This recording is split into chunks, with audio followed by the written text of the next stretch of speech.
Imagine being 19 years old. Freshly bathed. Draped in silk that does not belong to you. You are told you are being summoned for service. You are told it is an honor. No one tells you that you will not return. The corridors are quiet. Too quiet.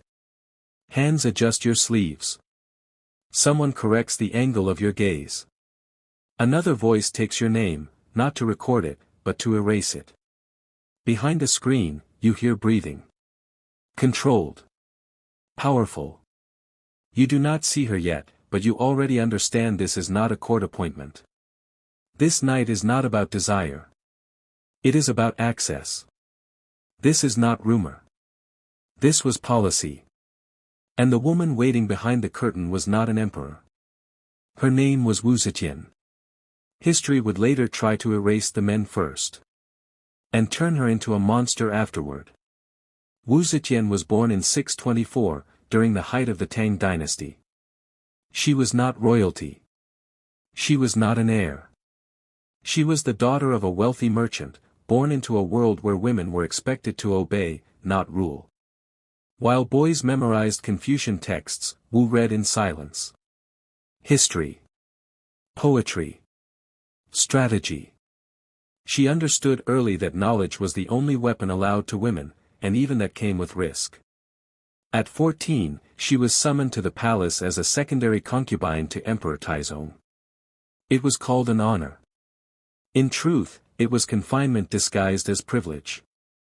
The palace was not a home. It was a machine. Hundreds of women waited their entire lives for a glance. Most were never seen. Most vanished quietly. She studied power the way others studied embroidery. She learned the meaning behind silence. The danger inside a prolonged gaze. The politics hidden in restraint. Taizong never chose her. And when he died, tradition demanded her disappearance. She was sent to a Buddhist convent, a living grave meant to erase former concubines from history. But erasure did not come. At 26, Wu returned to the palace, not as a shadow, but as a calculated force. Against every custom, she became consort to Emperor Gaozong, the son of the man who once owned her fate. It was unprecedented. And it was deliberate. Once inside again, rivals vanished. The empress was demoted. Others were removed without spectacle. When Gaozong fell ill, Wu spoke for him. Issued decrees. Met foreign envoys. Judged disputes. By the time the court noticed, the empire was already obeying her. In 690, Wu Zetian did what no woman had ever done. She declared herself Empress of China. Not regent. Not co-ruler. Sole sovereign. She governed efficiently. She promoted talent over bloodline. She reorganized ministries. But her most radical act did not appear in law. It appeared in proximity. Wu Zetian understood what male rulers had always known but never admitted. The body is political. Where emperors used harems, she created something else. The Tsomen. Officially ceremonial. In reality, a surveillance system disguised as intimacy. Young men were selected not for lineage, but for compliance. Beauty. Intelligence. Silence. They were trained to observe. To listen. To remember. To belong to the Tsomen was not to be loved. It was to be used. History would later frame this as indulgence. But indulgence was never the point. Control was. Some rose quickly. Others vanished. All were expendable. As Wu aged, power concentrated. And power, when unchecked, rots. By the early 700s, authority had narrowed dangerously. The Zhang brothers became gatekeepers of the empire. Access. Policy.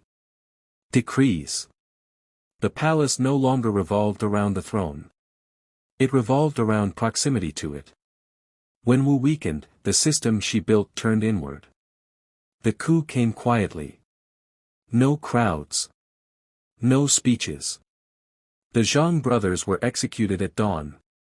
Wu Zetian was forced to abdicate, not by swords, but by documents placed into her trembling hands. She died soon after. Without ceremony. Without mourning. But death was not her punishment. Memory was.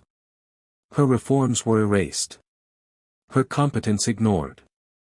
Her reign reduced to scandal. Male emperors were remembered for conquest. Wu Zetian was remembered for desire. History called her dangerous, not because she ruled poorly, but because she ruled as men had always ruled. And exposed the double standard carved into power itself. Her tomb bears no epitaph. Only silence. And silence, in history, is never empty. It is deliberate. Because Wu Zetian did not prove that women could rule badly. She proved that power has no gender. Only the stories told afterward do.